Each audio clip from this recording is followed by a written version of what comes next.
రామాయణంలో అన్నదమ్ముల ప్రేమకు ఎన్నో ఉదాహరణలు ఉన్నాయి. ఒకవైపు రాముడు మరియు లక్ష్మణుడు, మరోవైపు సంపాతి మరియు జటాయువు. సంపాతి రామాయణంలో మరిచిపోయిన మహానుభావుడు.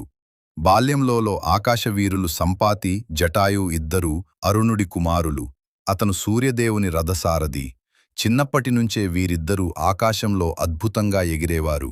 వీరత్వం, గర్వం, శక్తి అన్నీ కలిసిన పక్షిరాజులు. ఒకరోజు ఇద్దరూ పోటీ పెట్టుకున్నారు. ఎవరు ఎక్కువ ఎత్తుకు ఎగరగలరు. జటాయువు సూర్యుడివైపు దూసుకెళ్తుంటే సూర్యతాపం అతన్ని కాల్చేస్తుందని సంపాతి గ్రహించాడు. అన్నయ్యగా తన బాధ్యత గుర్తొచ్చింది. అతను తన భారీ రెక్కలను విస్తరించి జటాయువును కాపాడాడు. కాని సూర్యుడి తాపంతో సంపాతి రెక్కలు పూర్తిగా కాలిపోయాయి. అతను భూమిపై పడిపోయాడు. అప్పటినుంచి ఎగరలేని స్థితి, నిరాశ జీవితం. ఎగర్లేని పక్షి జీవితం ఎంత బాధాకరం. సంపాతి ఒక పర్వతంపై నివసిస్తూ తన గతాన్ని తలుచుకుంటూ జీవించాడు. తమ్ముడి కోసం చేసిన త్యాగం, కాని ఇప్పుడు ఒంటరితనం. అతనికి తెలియదు, జటాయువు భవిష్యత్తులో ధర్మం కోసం ప్రాణం అర్పించనున్నాడని. వానరసేనతో కలయిక సమయం గడిచింది. ఒకరోజు హనుమంతుడు మరియు వానరసేన అక్కడికి వచ్చారు. వాడు తీవ్ర నిరాశలో ఉన్నారు.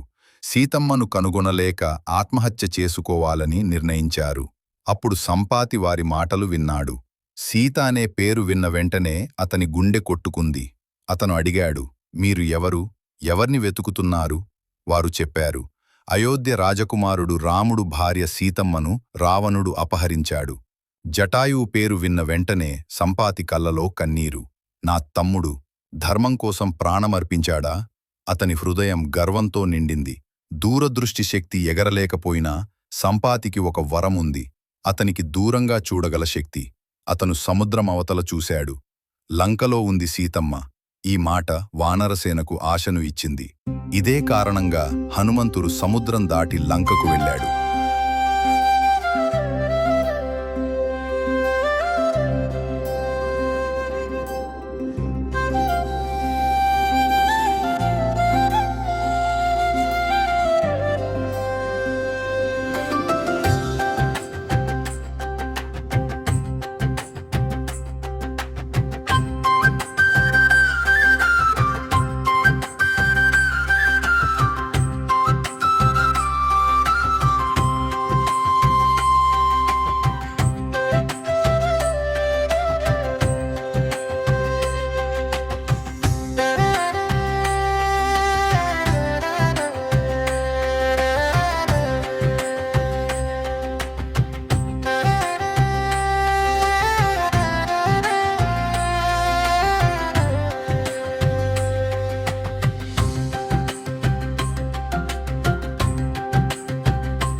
ఎగిరిన వేళలో తమ్ముడి ప్రాణం కాపాడిన వేళలో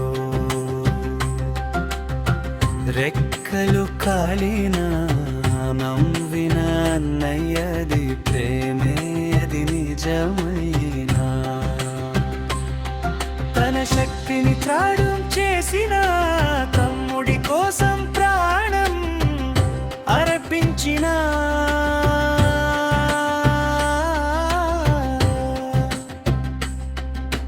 ధైర్యం ముందు బాధ చిన్నదే, సోదర ప్రేమలో గర్వం పెద్దదే.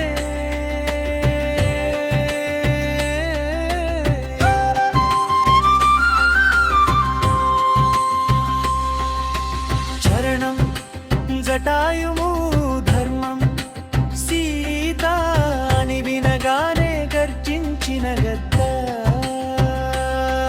అది సాధారణ పక్షి కాదు, వీర బుద్ధి గద్ద. రావణుని ఎదిరించి నిలిచిన వాడే ధర్మం కోసం రక్తం చిందించిన వాడే. రెక్కలు నరికిన మనసు నిలిచింది, ప్రాణం పోయినా.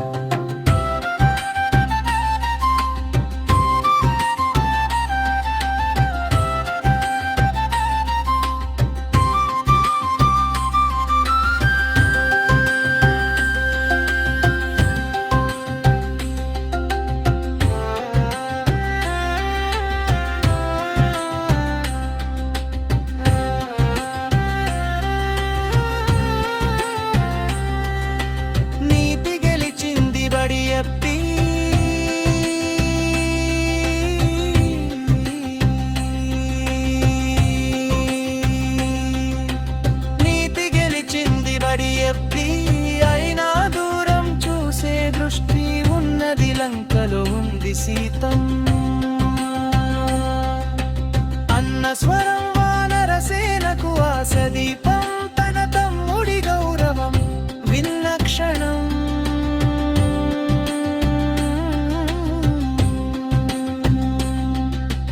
అన్న హృదయం గర్వంతో నిండిన క్షణం, పది సముగింపు భక్తి భావంతో నెమ్మదిగా. ధర్మం కోసం బ్రతికిన వారు, స్వార్థం లేక త్యాగం చేసిన వారు, రామ కథలో వెలిగే నక్షత్రాలు, సంపాతి జటాయు.